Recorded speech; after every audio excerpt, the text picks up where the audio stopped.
Welcome everyone to today's session. We have the distinct pleasure of having Denise Smith lead today's session. Denise is an academic health sciences librarian at McMaster, and she is actually a Wikipedia researcher with expertise in Wikipedia as well as, as a consumer health information resource. She happens to edit Wikipedia in her spare time, so I'm sure she'll share with us some pearls today about that. And she serves on the United States and Canada Regional Committee for the Wikimedia Foundation Grants Program. So Denise is going to present a 1.5 hour session today, but this is just the first of 3 workshops on Wikipedia. The next ones coming up are on November 9th and November 16th. And she'll be going through basically all facets of the Wikipedia platform and how we can contribute to it. So Denise, thanks so much for agreeing to present today, and you can take it away. Thank you for that introduction. I'm just going to pull open my chat window. I have a few windows open so I can see all of you. I can see the chat, and then I can also see my notes. Siraj introduced me as an academic health sciences library, which is correct. And I've been with McMaster for 7 years this past September. And I'm also a sessional instructor in the Bachelor of Health Sciences program. So when we start in talking about using Wikipedia as an instructional tool in education, I have lots of insights to share, but my actual experiences are with undergrad students. So you might hear me talk about students in the traditional sense, but I'm aware that many of you don't necessarily work with undergrad, and you have different types of learners that you work with, and everything that we cover in Wikipedia in this Wikipedia workshop series will apply to that. I have been a Wikipedian since 2017. I actually have been interested in Wikipedia for probably since I became a librarian and started to learn a little bit more about it, but I never really took the dive until I had just returned from a 1-year parental leave. And I found myself floundering in terms of projects to take on because it was like a mid-year return. So all the projects for the year had already were already halfway through. So I came upon like a similar workshop to what I'm doing. It was over the course of several weeks learning about Wikipedia as a consumer health resource.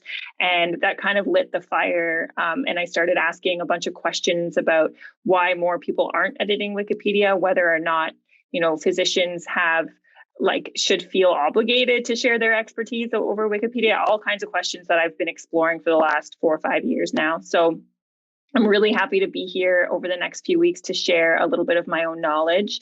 It looks like we have a nice array of folks here today. We've got a PhD student, an MSc student, a clinical hematologist, Siraj. So I'm really excited to be sharing what I know with you.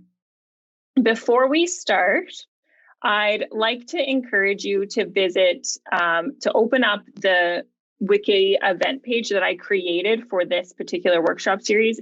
It was sent to you, but I can paste it into the chat just in case you don't have it open. So what you'll see is there's an opportunity if you haven't yet, and you are interested in actually doing some editing, you'll need to create a Wikipedia user account. And then in order to have all of our work together tracked over the next couple of weeks, we can join the event dashboard. And basically that will give us a sense of how many articles we contributed to, how many references we added. And it kind of gives us that nice gold star that we all like after we accomplish something. Each week is broken down with an agenda, and you can get a sense of what we're gonna cover each week, down to ideal times that we'll spend speaking on things. But beyond what we're covering over the week, what's really important is all of this supportive material. So if this is something that you're really interested in pursuing, or you want to do kind of on your own time, something, my approach has always been I can do like 15 minutes in a week, editing. And so I constantly am looking up policies and guidelines to remind myself of them. So what I've done is kind of curate all the information you need to kind of support you in editing here. And so we've got a few videos about Wikipedia editing in educational institutions. The first 3 I've used for conference presentations. The last one is actually a recording of a panel discussion I did in October. So if you're interested in learning more about how it's used in education, these are really great videos for you to take a look at. There's some supportive literature. And then these extra help is where you're going to be able to find a bunch of guidelines. So any of the things that I'm talking about today and also next week and the week after, you should be able to find a link to those guidelines within this Wiki Event page. And also when we talk later on, when I give you the chance to actually edit, if you want to add citations, this is usually our first little dipping our toe into editing. We just find a sentence and cite it. I have a bunch of articles listed here that have a citation needed tag in somewhere in the article, and all you would need to do is find an appropriate resource to cite and add it in, and we'll work through how to do that. But this is available for you to kind of use and consult during today's workshop, but then also after today's workshop as well. Allison has a question about whether or not we should be more thoughtful about the username we choose. Should it be professional since it cannot be changed later? Is it public if we continue to use this account? So yes, definitely be thoughtful. I mean, no one really has to know what your Wikipedia username is. The beauty of Wikipedia is that you can be anonymous, but if you choose not to be anonymous, then you will identify yourself by your name and affiliation. And so you really do want to have an appropriate Wiki username. It doesn't have to be incredibly professional. Mine's McBrarian, so it's fun and light, but it's also not like in any way contentious or offensive. So just, keep that in mind. You don't want to have like Sir Mix-a-Lot or something as your username. So yes, if you haven't joined the dashboard, feel free to do that now. And then today, in terms of what we're going to end up covering, I'm going to give you an introduction to Wikipedia. That's going to involve looking at the anatomy of an article, but also just like a little bit of a crash course in Wikipedia as a health information resource. And then we'll go over exactly what you need to know before you start adding research publications. So what do you need to know about editing Wikipedia before you kind of dive in? If you're really bold, you can always go in and start editing without being aware of the policies, and other editors will come in and tell you if you're violating those policies. But it's always nice to have a sense ahead of time of what the overarching goals are of Wikipedia, what the guidelines are for editing medical and health information in Wikipedia. Then I'll show you like a hands-on how to edit by adding a citation to a Wikipedia article live. It may or may not get reverted. And then we will have some time to edit together if that's what the group decides to do. And if there is enough time and you are feeling brave, we can do a little bit of a show and tell to kind of share which articles you made contributions to.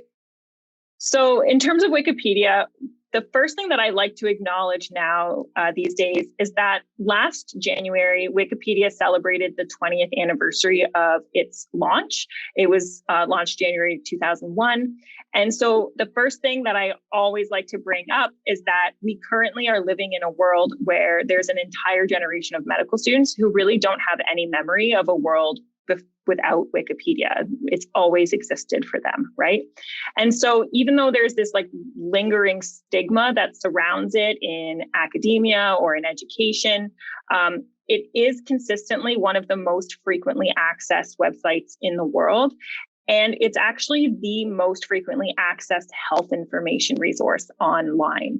The health and medical pages in Wikipedia have received more cumulative page views than Medline Plus or Mayo Clinic, which in library land, those are our preferred consumer health sources that we refer folks to. So it's quite heavily used, and I can give you some more insight into usage later on, or if that's like in another week, if that's something that you're interested in. But for now, just keep in mind that it is the most frequently accessed health information resource on the internet. There's a couple things we know about Wikipedia. So we know that search engines routinely list Wikipedia in the search results, which would contribute to why it's so frequently accessed. But we also know things that like Google uses the Wikipedia info boxes in its search results. So sometimes if you search up a topic or a person, you'll see like a little info box to the right side of your page or at the top of your results. And most of that data is collected, or most of that information is collected from Wikipedia. We also know things like our smart devices, like Amazon Alexa or Siri, they usually or sometimes draw on Wikipedia to answer questions that you might have. So if I asked, when was Dave Grohl born? Alexa might tell me, according to Wikipedia, he was born in whatever age it was. So Wikipedia, I like to say it's really heavily integrated into our information landscape. It's been around for 20 years. It's going to be here for some time to come. And so it's time to really turn the existing narrative about Wikipedia on its head. So, I primarily do Wikipedia work with undergraduate students, and they consistently report a history of being told to avoid Wikipedia for schoolwork because it's just not reliable. And that's the rationale that they receive. But in my opinion, we don't give that particular set of learners enough credit. And I don't think we give them enough responsibility. So when we're telling folks not to use Wikipedia, we're telling them to not trust their ability to critically appraise an information's resource. But in reality, we know that students in science, in medicine, undergraduate students, we know that in the health sciences, that critical appraisal skill is a core competency. I know that the HSC program in third year, they have a required course in critical appraisal. I know it's part of the medical education here at McMaster. So I think it's really time to stop telling folks that we have to avoid Wikipedia because we simply don't know who's editing it, and start teaching them how to engage with it responsibly. And this includes editing it when they see something that could be fixed, changed, or improved. And so that all starts with this group here, right? So you're here because you want to learn how to contribute to Wikipedia. Well, once that becomes a skill that you've acquired and become quite good at, you can now share that skill with other people. And once you learn how to edit Wikipedia and you learn about how it works, then it's easier for you to trust it because you know exactly what to look for on an individual page to determine whether or not that particular article is reliable. So why should we care? Well, the medical education community really should care about Wikipedia because people read it, and we've already established that. And whether you'll admit to it publicly or not, I know that pretty much all of you, I would actually say all of you it's very likely that all of you have read Wikipedia. Okay. And so by extension, it kind of follows that if people are reading Wikipedia and practicing, we know practicing physicians are using it in a professional context, then people are also reading Wikipedia's medical information, right? And so what we do know is that actually, there was a study, it's a bit old now, it's almost 10 years old now, but in that study, they found that 50% of practicing physicians reported using Wikipedia while providing medical care. And 70% of junior physicians use it in any given week. And so it's possible that these numbers have changed since that data was reported. I suspect they might have gone up, but that's just merely hypothesis. But what's important to point out is that from what I've learned about professionals using Wikipedia in its medical content, they're usually using it for one of two reasons. First one, and the most common one, is that they just need a memory jog, right? So it's something that they don't necessarily see every day, and they just need a little bit of a reminder with respect to a specific diagnosis or a condition or something like that. Okay. Another reason, less common but equally important, is some physicians will use it because they are physicians, they tend to get asked questions from friends and family about their health. But sometimes, and Siraj, you might be able to relate to this, you're a clinical hematologist, but someone might come to you with a condition that's outside of your field of expertise.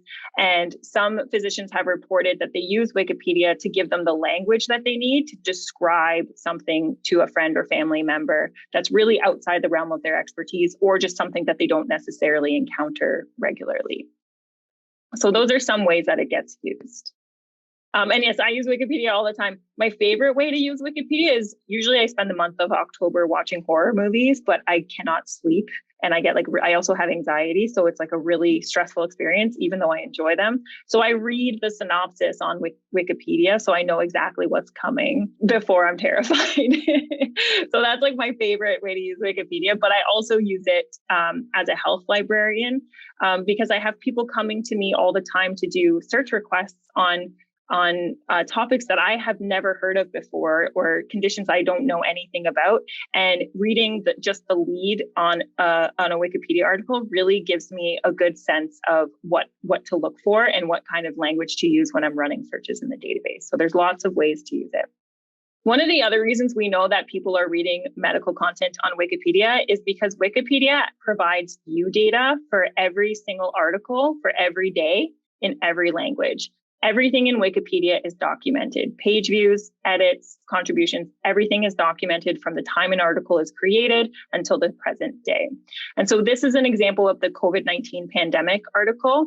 And this data is from May 1st, 2020, around the time the article was created, and goes up until the end of February of this year. So between the beginning of the pandemic and the end of February this year, the article was viewed over 20 million times. It receives about 66,000 views on average per day. And it's been edited over 3,000 times, 3,653 times by about 786 individual editors.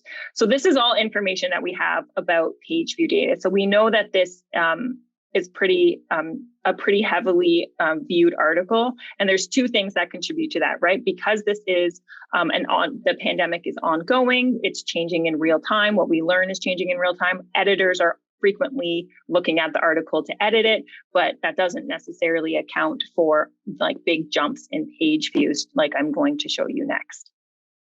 So this other example, I know it's very small, but there's a bunch of arrows here and we can see a bunch of peaks and valleys. And these first three arrows, these were actually pointed out by some students last year. And I'll talk about that a little bit in the third week of this workshop series. But those first three dates correlate with the dates in November when AstraZeneca, Pfizer, and Moderna released their interim results about the efficacy of their vaccines. And we saw significant spikes in page views.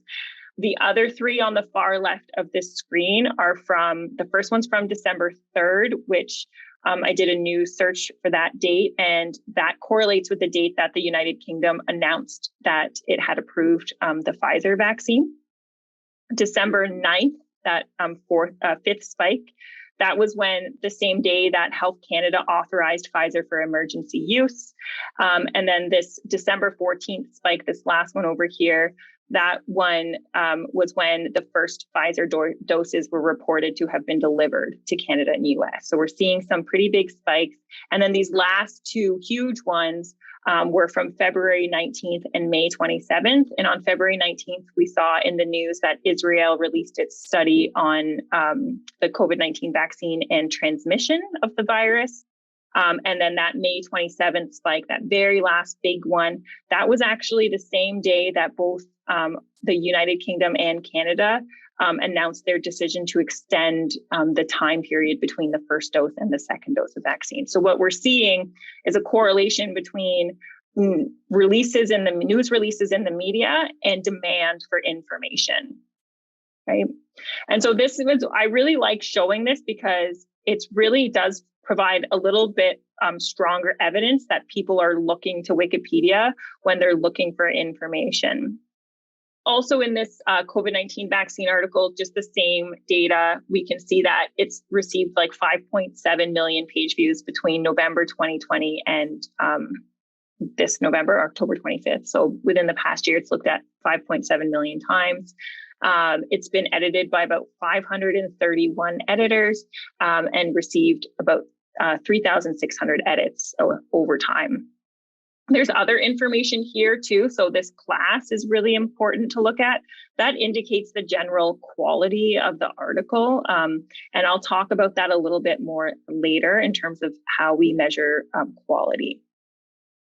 So in terms of adding research publications to Wikipedia, what you need to know is there's several things. And so at this point, I'm actually going to navigate away from the slides, and I'm going to head into Wikipedia to kind of walk you through a few things that we need to be aware of when we start editing.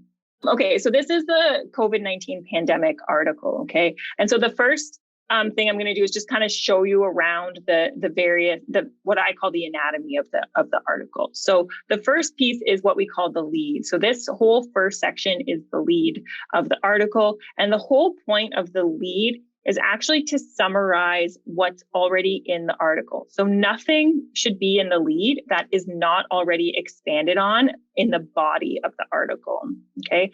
This is really important to keep in mind if you decide to get if you really start getting into editing and you start adding big chunks of information to Wikipedia articles. If you add a whole paragraph or a whole section, you'll want to make sure to then go up to the lead of the article and maybe add a sentence so that this lead accurately summarizes the content of the article. So key thing to remember is that it's not a summary of the topic, it's a summary of the information that's available below.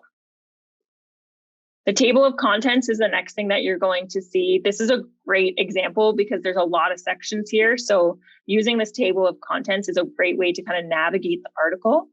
This is not the best example for like health and medical information. Most health and medical topics, if it's specifically like a pathology, they generally follow the same format, which is really great for consistency. You know what you're going to get. So also related. If I pull up the article on myocarditis, we can see here, there's signs and symptoms is usually the first one. Sometimes etymology is above that. Then causes, then mechanism, then diagnosis, treatment, epidemiology, and history. Like they always consistently follow that. If there's more content, it will fit within those. Sometimes like for example, there isn't an etymology section for this because there is no information added to the article yet, right? But COVID-19, the actual disease, has a much more thorough table of contents. So we can see etymology, signs and symptoms, cause, but then again, it still follows that same layout: pathophysiology, diagnosis, prevention, treatment, prognosis. This is really thorough, right? Mortality normally doesn't even have its own section, but I'm assuming because this is a unique case with a virus where they're tracking mortality to such detail that it warrants its own section. History, misinformation, that's new. Research. So again, if you're having, if you ever want to navigate a Wikipedia article, the table of contents is the best way to get to the relevant section. But other parts of the article are the info boxes, and they're usually on the right side of the page. This info box is basically like COVID-19 in brief. So if you don't have time to take a look at this whole article, you can get a sense of like a quick Coles Note version of the article. If you're looking for information about COVID-19, you can see the symptoms, complications, onset, duration, causes. That's all listed very briefly in this nice little info box. There's also a little info box here that indicates that it's part of a wider series. So if you are interested in how much Wikipedia is covering the COVID-19 pandemic, there's a whole bunch of articles that you can access through this window box, organized by timeline. You can look at the pandemic by location. There's all kinds of stuff, international responses, medical responses. It's pretty in-depth. So that's like the basic anatomy of like the main page, but the part that I really like to focus on is the talk page. And this is the part that a lot of folks don't really know. And the more you use this, the more adept you will be at using Wikipedia. So again, this is probably like not the best example because it's such an intense talk page. This box is usually much smaller, but you can see there's extensive archives that record all of the discussions that are happening about the article. The talk page is where editors go to discuss things about the article that they can't necessarily, that either there's like some disagreement on and they need to reach consensus on, or just to propose edits that they're not necessarily comfortable making themselves. This article, I believe, is a protected article. So this E here, this little lock, means it's a semi-protected article. And that's just only editors with like certain credentials. Like I think they're very bare minimum. It's a very low bar, but you can't just come in as a new editor with no editing history and start editing this article just because they are really protecting it to it's a current and ongoing issue. So their verifiability of all of the sources that are cited is really important. So they're really trying to protect it. But I think the myocarditis article is a good example. So If we go to this talk page again, so this is a much more like easy to digest box on the talk page. And what I like to point out is two main things. The first is whether or not the article belongs to any project. So Wiki Project Medicine is a group that anyone can join. If you're interested in editing health and medical information, you can join Wiki Project Medicine. It's basically just like an online space for anyone interested in editing health and medical articles on Wikipedia, and it helps prioritize the work.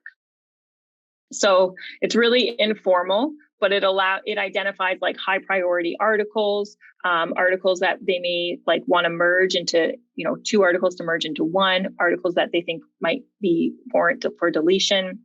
All kinds of conversations happen on the Wiki Project in this Wiki Project Medicine group.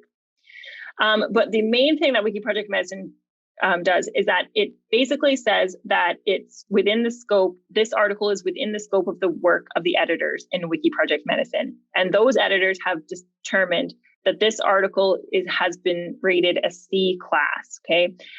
C class is not bad, it's not great, but it's not bad. There's the article's quality scale ranges from stub, which is like a few sentences, up to featured article, which is a comprehensive, robust article that numerous other editors agree meets all of the criteria for a featured article. So that's a bit of a preview into that internalized, self-governed peer review system. In order for it to be featured article, several editors have to reach a consensus that the article meets all of the criteria for a featured article. It also indicates how important the project is. So I really dislike the word importance because it can sometimes cause upset in some folks, because what they're not saying was they're not suggesting that this topic is important or unimportant. What they're talking about is how much of a priority this particular article is to this group of editors, this Wiki Project Medicine. So for Wiki Project Medicine, it's rated as mid-important, so it's mid-priority, but they have a cardiology task force that have assigned it high importance or high priority. So the cardiology task force is probably going to have editors that focus on improving this article, which I think is really timely, because if we look at that view history page, which is the next button that you'll want to become familiar with, this is where I got those page view statistics. And if I look at the page views, it's very likely that we'll see some spikes in information in page views that correlate with Times news article release and news media releases about myocarditis and vaccines. So if I look back at like May, when we first started vaccinating en masse in here,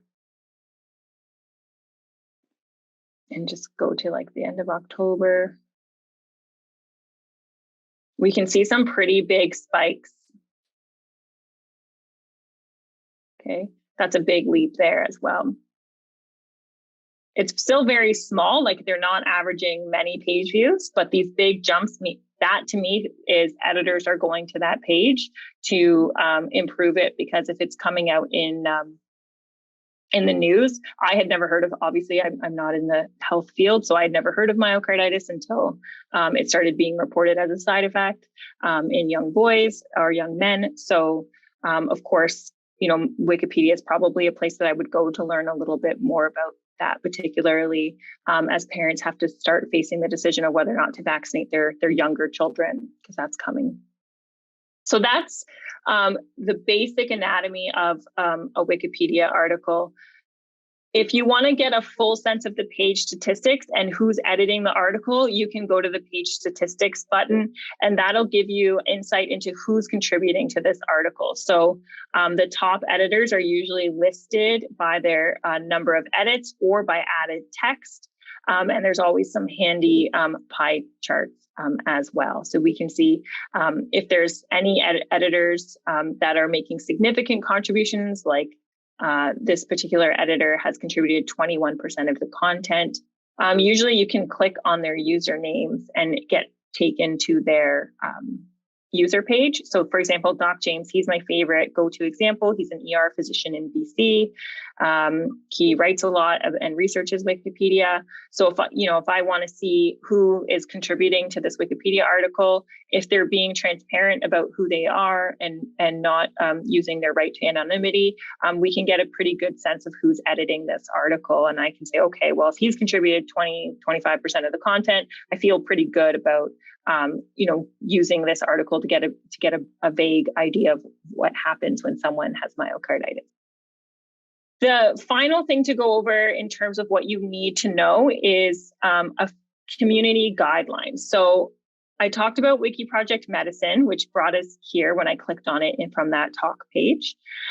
They have their own set of guidelines. So there's a big overarching set of guidelines for editing Wikipedia, but then Wiki Project Medicine has really made a point of specializing those guidelines for medical and health information. For example, the Wikipedia has a reliable source criteria. So the ideal situation is that every sentence in Wikipedia is cited with a reliable source.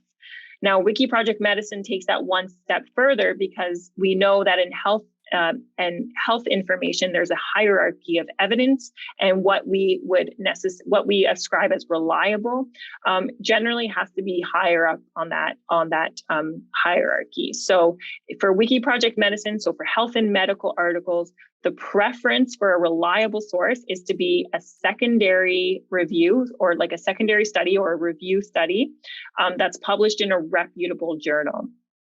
So if you want to get like a lot more in depth about what the guidelines are, Wiki Project Medicine does provide links to some of them directly. So for example, the reliable sources criteria is available right here. I've also linked to them on the Wiki Event page for this workshop series. But you can see it goes into pretty extensive detail about what they want in terms of cited sources for medical and health information. So they generally prefer these secondary studies, but obviously there are exceptions to that where, if there are no secondary studies available. So early on in the pandemic, we were relying on single studies for all of our information. That's an example of an exception. If you can, generally the way I work is I advise folks to look for systematic reviews first and cite those in Wikipedia above all else, because it's generally unlikely that the reliability of that source will be refuted as long as it's published in a reputable journal. If you don't know whether or not a journal is reputable, other editors will either identify it as having a poor reputation or being predatory and revert your citation, and that's totally fine. The beauty of editing Wikipedia is you don't have to have all the answers and you don't have to get it perfect, right? While there is, the reason why these really stringent guidelines exist is to reduce the risk of possible harm. If you're citing a review, generally, it's going to be okay as long as it's not of poor reputation. And the editors are generally so quick to respond if they see something dicey. That's the beauty of Wikipedia, this collaborative editing process. So that's the reliable sources. So the gist of it is, high quality journal, high quality systematic reviews published in reputable journals. That's like the Coles Notes version of that. The other guideline that you really need to pay attention to that's listed here is conflicts of interest. So this again goes into really big, really intense detail, but all you really need to know is that if you have a conflict of interest, you must be transparent about it because you may get found out and that could be problematic. So for example, if you've done a systematic review or you've recently published a systematic review and you want it cited in Wikipedia, it's a conflict of interest for you to make that addition. You need to go to that article's talk page, indicate that you are the author of a recently published relevant systematic review, and allow the community to decide by consensus whether or not it's worth adding to the article. And then if they reach that consensus and agree that it can be added, then another editor will go in and make that edit. So it's really important to be transparent about your conflicts of interest. This will come up next week when we talk about creating new articles, particularly when we talk about creating articles like biographical articles of living people, that conflict of interest is really important to be transparent about. There's two other really important guidelines that we need to be aware of that aren't necessarily listed right here on this page, but again, they're on the Wiki Event page. The first one is neutral point of view, and the second one is no original research. So I can actually use the search box here to look up the neutral point of view guidelines. But the very brief version is that Wikipedia, the intention of Wikipedia is to summarize existing knowledge. It's not a place for editors to draw connections or imply conclusions from published research. Very much like science and medicine, you're stating the facts and all you can deal with is the facts, and any of your own biases or preferences must be left out of the conversation as much as possible.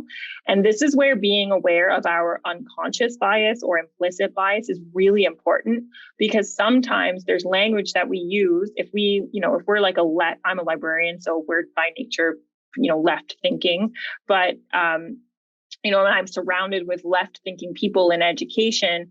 Sometimes there's vocabulary that we use that we may take for granted, but we don't understand that it's actually making implications. And so we have to be really careful with the language that we use to make sure that we're objectively summarizing the article that we're citing or the research that we're citing. Whatever sentence we add needs to be as objective and without any kind of without any kind of bias. Okay. This is really important for some articles in health and medicine, where even though it's a health or medical topic, it has become polarized politically.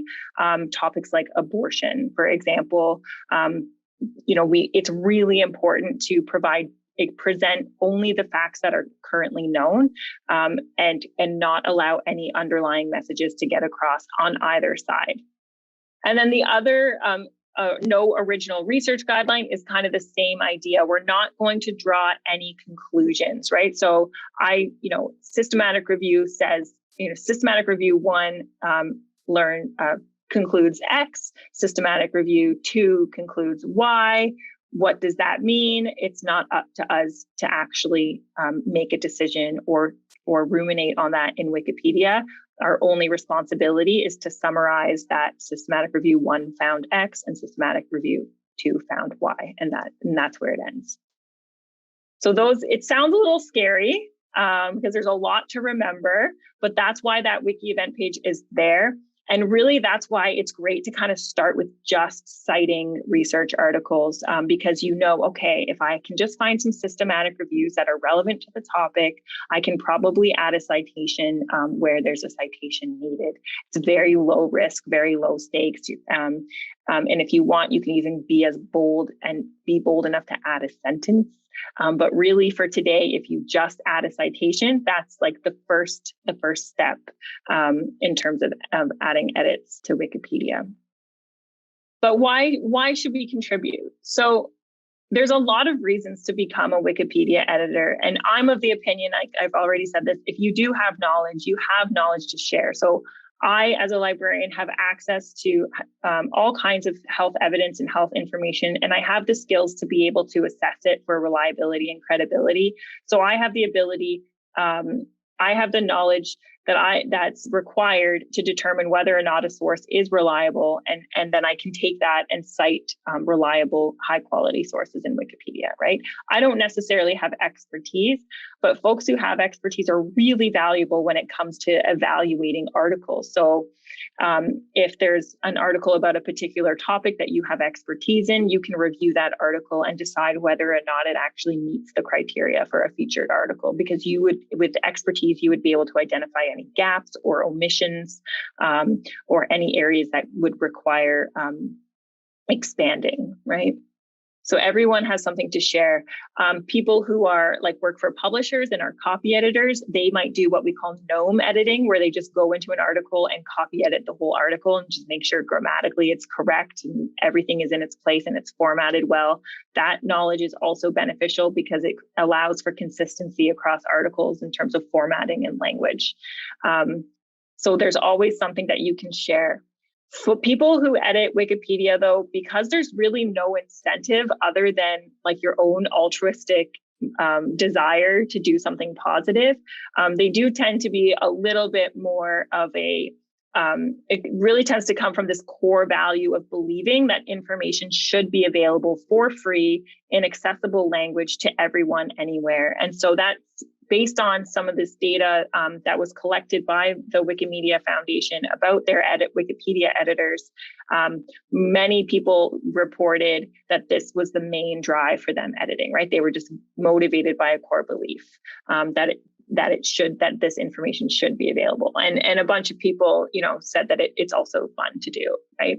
And only 7% actually indicated that they edit Wikipedia for professional reasons, right? So, which makes sense because you're not really supposed to get paid to edit Wikipedia, but there are folks who get hired as like a Wikipedian in residence whose job it is to kind of like create articles about within like a certain topic or field or something like that. For like, I think the Smithsonian is the best example. They have a Wikipedian in residence who creates articles based on some of the research that's happening at Smithsonian. So in terms of editing, I'm just going to do a quick demo because I want to show you how easy it is. Because when we talk about all of these guidelines, even though they're really important to learn, it does make the editing process feel more complicated than it has to be. And the reality is that it's actually quite simple to do. So I ended up finding something. So I think it was the Guillain-Barré syndrome.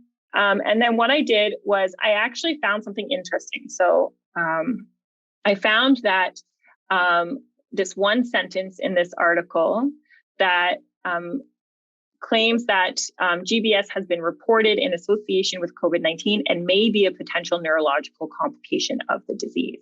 And when I took a look, I see that it's cited 3 really high quality journals. It cited an article from The Lancet from September 2020.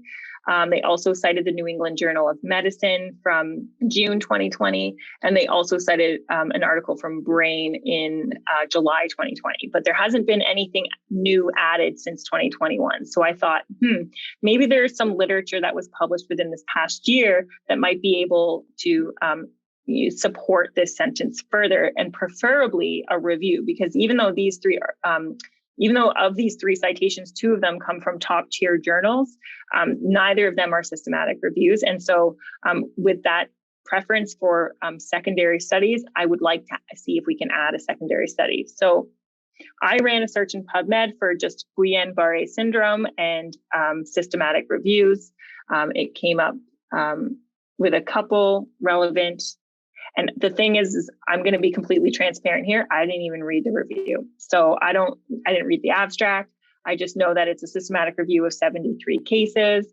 And it sounds, based on what I've read, that they're kind of starting with like the knowledge that it's associated with as a complication from COVID-19, but they need like more epidemiological studies to get a better sense of the degree. So all I'm going to do is I'm not going to write a single sentence about this article in Wikipedia. I'm just going to add it as a citation and see what happens. And I might come back to it in a couple hours and find that it's been deleted, and I'm okay with that.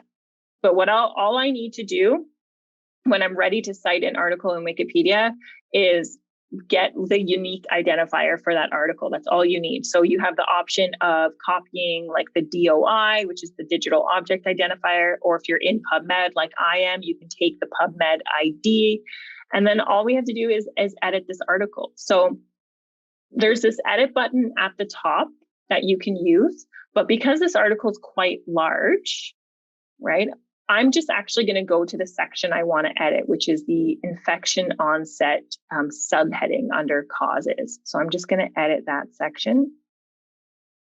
And if you find that you click edit and you don't see the article, but you see a bunch of wiki text, so I'm going to show you. If it looks like this, do not panic. All you need to do is go to the pencil icon and switch to the visual editor, which is basically a WYSIWYG editor. What you see is what you get. So you can actually see what the article is going to look like in real time as you add it, as you edit it. So now I can see the Wikipedia article and it's totally editable. I can change anything I want. I can add to it. So what I'm going to do here is I'm just going to cite that systematic review and see what happens. So normally I'm not this like flippant with it, fly by the seat of my pants. Normally, I actually do take some time to read it or ask for someone's advice, but I kind of trust that I'll be okay. So the nice thing about citing is a source in Wikipedia is it's so easy to do because they have an automatic citation creator that creates the citation within the format that Wikipedia uses. So using that cite button, I just added the PubMed ID here and I can generate a citation.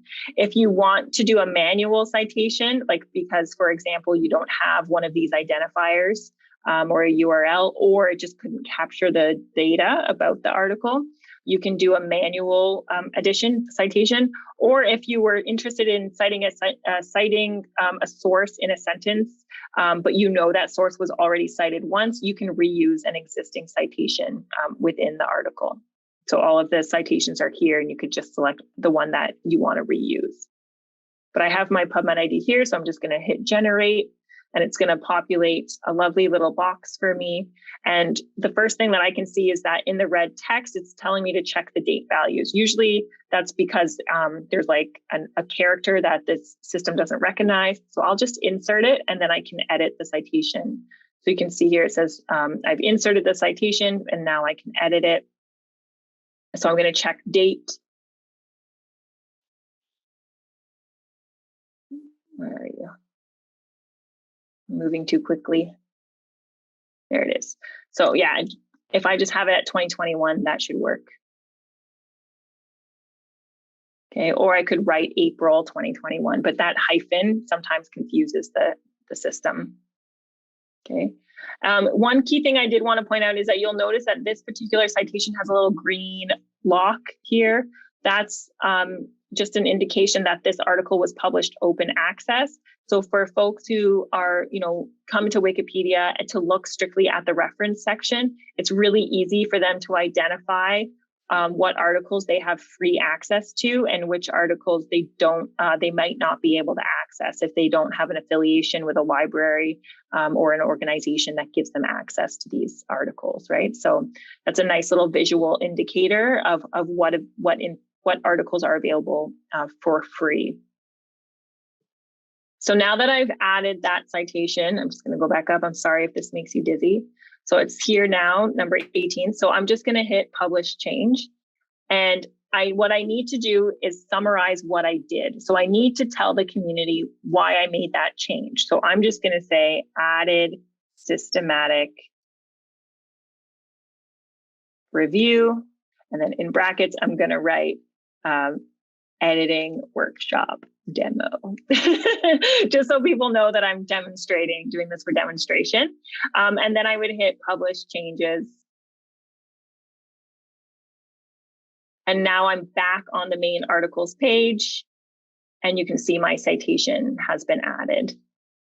So that's as simple as it is. Siraj, you did ask whether or not open access articles are preferred. If there's an open access article available, great. But we do recognize, and the community does recognize that, open access publication models are relatively new. They're still growing. And also you really need to have a keen keen skill at evaluating the reliability of open access sources, because there are a lot of predatory journals that are open access. So we need to be really keenly aware of whether or not the journal article that is being cited or the open access resource that's being cited, we need to really take extra care to verify the reliability of that particular article. So in an ideal world, all of Wikipedia would be referenced with open access resources because it kind of aligns with that value that information should be free and available to everybody. But we also know that that's just not possible. So that's who polices the edits. Is some of that policing automated, or is it all done on a volunteer basis by an army of dedicated? I definitely describe them as an army. So what's interesting is that the folks that edit Wikipedia, they're actually a very small number, right? So in terms of Wiki Project Medicine, I think 10 years ago, they assessed how many editors there were editing the health and medical articles. And even though there was like tens of thousands of articles at that time, there was only a few hundred editors. I don't know where they find it. Like sometimes I make an edit and immediately someone comments on it, and I don't know where they have the time because I'm on it like once in a while doing edits. So other editors are looking after the edits. One way to kind of monitor what's going on with the pages is to watch it.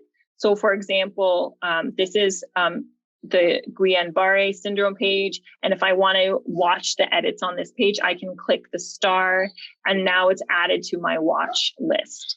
And so there are some folks who have like a whole bunch of articles in their watch list, and every day they go to their watch list and they take a look to see what's happening. So I can go up to my watch list here and I can see now that Guillain-Barré syndrome is in my watch list, I can see there's my edit there.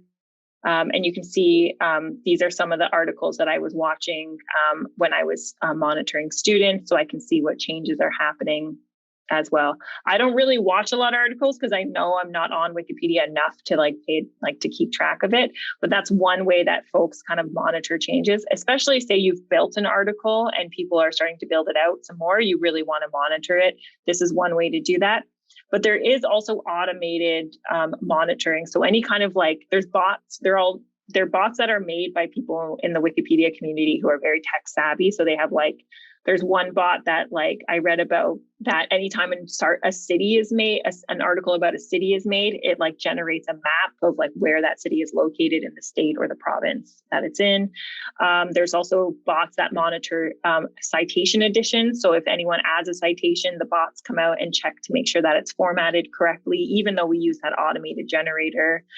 So it's a combination of automated monitoring and manual monitoring by the folks. But yes, army of dedicated contributors is the right descriptor there for sure. I know that Dr. Heilman in BC, Dr. James, last time I read about him, he claimed to spend about 60 hours a week editing, but he's also an ER physician, and I'm pretty sure he has a family. So I don't know, he must not sleep is the only conclusion I can come to, because I have far fewer demands, and it feels like not enough time or mental space to make contributions on that scale. So that is generally the gist of editing. So if you are interested in adding something today to Wikipedia, I had set aside about half an hour for us to do that today. And I have the steps lined out here. Yeah, so this is kind of I can leave this up while you're working through editing. And if you want to start trying to add some citations to articles, the best place to start, unless you have an article that you already know you might want to edit, or you have a source that you want to add to an article. If you don't know where to start, there's this awesome big list here that I curated from Wiki Project Medicine's cleanup list. They have a huge list of articles that need cleanup, and you can look. These ones are specifically articles that were cited as having a citation needed tag in the article. So for example, and this may have been updated since I made this list, but yeah, as of 2016, he edited medical articles on Wikipedia for 60 hours a week. Yeah, it's bananas. I don't know. I don't even work 60 hours a week in my job. So. Okay, so if I hit Control F and run a search on this page, I can look for citation, and you can see here, ethanol is classified as a teratogen. What medical citation is required for that? Let's see where else it appears. This is an irrelevant citation, so that citation needs to be improved for this sentence. And I believe there's one more. Full citation is needed. So that would be something like a librarian like me could do. I could fix that citation to make it complete. Is it really because he's in emergency medicine that he has lots of downtime? I know he did mention that he started editing Wikipedia because he was on like a slow night shift and was reading something like relevant to what he was looking for and read something that was wrong. So he figured out how to edit it so he could fix it. And then he just kind of went from there. Yeah, I don't know. There's a huge open access movement in emergency medicine and critical care. It's starting to spread. It's called Free Open Access Medical Education Movement, so FOMED.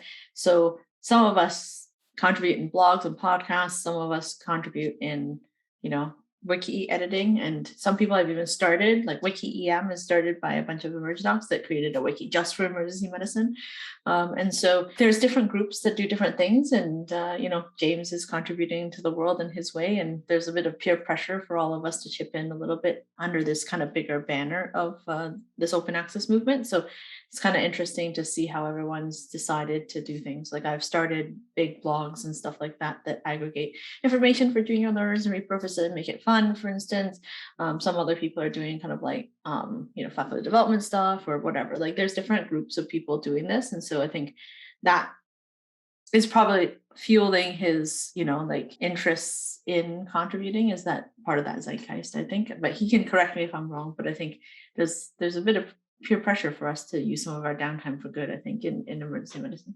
Yeah, it's really interesting. When it comes to the librarians specifically, we're always advocating for open access publication. But one of the roadblocks or barriers that we come up across when it comes to encouraging folks with expertise to share their expertise with the Wikipedia community and to edit Wikipedia using their broad knowledge base is that they either don't have time or there isn't enough incentive for them to use their time that way, because it doesn't really count for anything, right? So if you're, especially if you have like a faculty appointment, you can't use that in your application for tenure. It would be nice if you could. And so they, especially younger faculty who are working towards building a strong application for tenure, they need to prioritize their focus on what will get them there, and that's publications in high quality journals. What's nice is that a lot of grant applications now are creating, allowing you to create budget lines for open access publications, so you can budget for the article processing charges for open access. And then one thing that I try to do every October, it's open access week at McMaster, and one thing I try to do is show folks how they can get their research cited on Wikipedia so that it broadens the reach of their work. And if you've published at all and you track alt metrics, so not just your journal citations, but all of the alternative metrics that can be tracked about your publications, citations in Wikipedia counts as an alt metric, and just as equally as having your article tweeted or mentioned on Facebook.